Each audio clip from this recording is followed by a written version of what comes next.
Welcome back to the Little Marketing Podcast, where we share practical, real-life advice for Australian small business.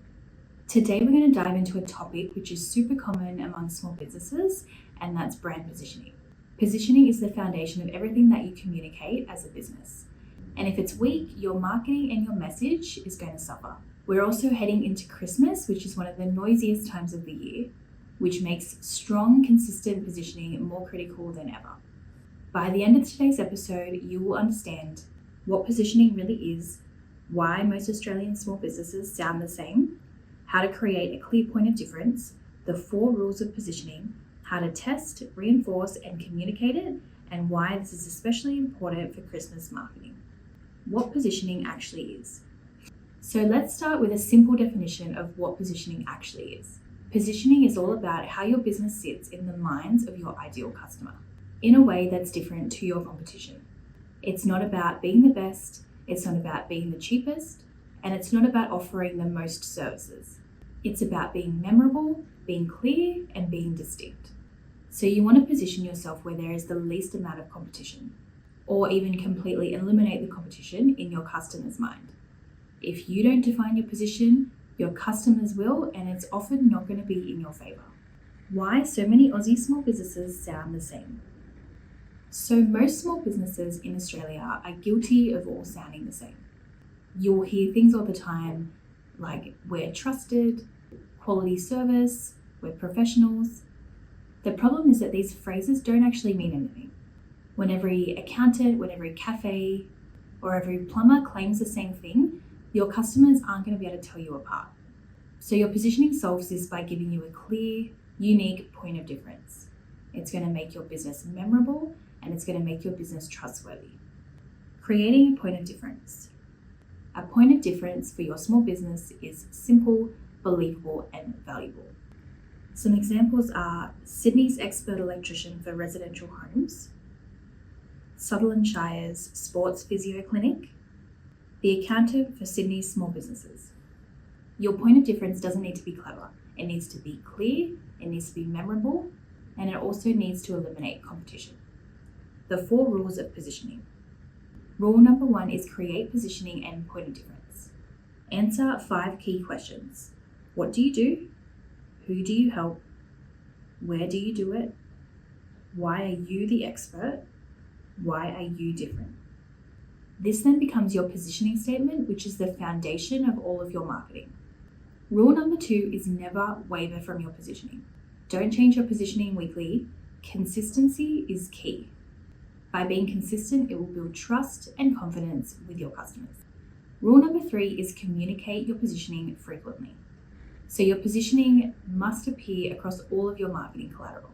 It should appear on your website, it should be in your email campaigns, it should show on your social media profiles,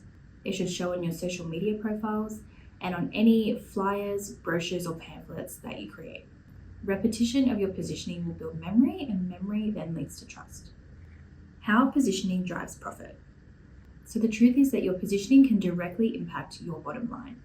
A weak positioning can mean that you're competing on price. It can also mean that you're attracting the wrong customers to your business, which also then means that you're wasting your time, energy, and money. Whereas a strong positioning creates clear value, faster decisions, higher trust, easier sales, you're attracting the right customers to your business, and more profit. Especially around Christmas and this time of year, when customers are so overwhelmed with all their choices, a clear positioning can be the difference between being chosen or forgotten. How to tell if your positioning works. So ask yourself these questions to see if your positioning is actually working. Number 1, can a customer understand what you do in 5 seconds? Number 2, can they describe your point of difference without your logo? Number 3, are you saying something that your competitors aren't?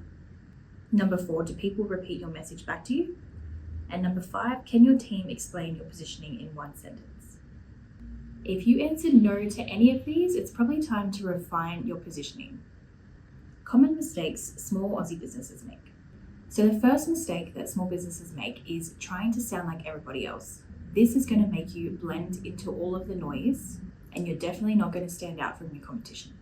Number 2 is talking more about the features and not the meaning. Customers want to know your results, They don't want the lists. Number 3 is trying to appeal to too many people and to too many industries. Choose your niche and stick with that. Number 4 is making your positioning too complicated. Your positioning just needs to be simple. Even one clear sentence is going to suffice. 5 is not living your positioning internally. So you really need your operations to match your marketing. Reinforcing your positioning daily. Positioning is like going to the gym. Consistency is going to build results. Make sure you're checking everything against your positioning before publishing. Make sure you train your team to communicate their positioning. Put it visually everywhere. Put it on your website, emails, social media, flyers, even your proposals. And make sure you use it in your Christmas campaigns to cut through all of the noise. The Christmas angle. So Christmas is one of the busiest and most competitive times of the year for small businesses. Customers are so overwhelmed and distracted by everything that they need to do and everything that they need to buy. So the businesses that are successful aren't necessarily the loudest, but they're the clearest. Keep your positioning tight, repeat your message, and always have your point of difference front and center. This is going to help your marketing cut through the noise, and you'll be a business that customers remember and hopefully choose. So thank you for listening to today's episode. Now take a moment to review your positioning and make sure it's ready to guide your marketing all the way through the holiday season. If you want to learn more, you can head to our socials. You can visit our website at littlemarketing.com.au, or you can even send an email at ask@littlemarketing.com.au. Please note that all the information provided on this podcast is general in nature and is not intended to be specific advice to your individual situation. Please be sure to engage a professional for a customized approach to your business and personal circumstances.